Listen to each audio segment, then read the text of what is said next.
qui était considéré comme une forte rumeur a finalement été confirmé. Bosco Alaba-Fall a officialisé sa candidature à la tête de la Fédération gabonaise de football. D'abord, le dépôt de son dossier et ceux de ses colistiers à la maison Alexandre Samba, siège de la FEGAFOOT, avant de faire une déclaration officielle au siège de l'association Minisport, centre Mbéry sportif, dont il est le président. On ne doit pas accepter le favoritisme. Par contre, on doit s'inscrire dans l'espérance. On doit s'inscrire dans le renouveau. On doit s'inscrire dans une nouvelle vision. Autrement dit, faire du football gabonais une institution forte, transversale, qui doit véritablement intégrer les vertus du sport. Mesdames et messieurs, je viens vous proposer au football gabonais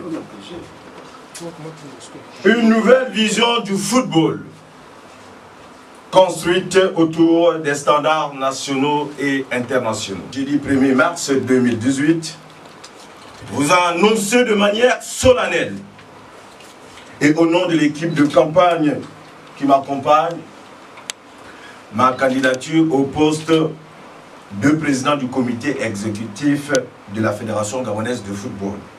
En démissionnant pour des raisons d'éthique de l'association des clubs de première et deuxième division, l'homme reste fidèle à ses principes, le respect des règles établies, le développement du football par la base et la formation des acteurs du football, d'où son triptyque restructuré, formé, appliqué.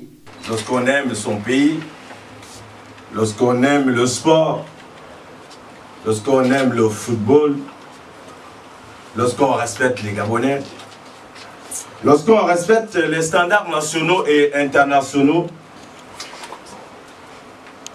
et lorsqu'on craint Dieu, on ne doit pas accepter la fatalité de notre football.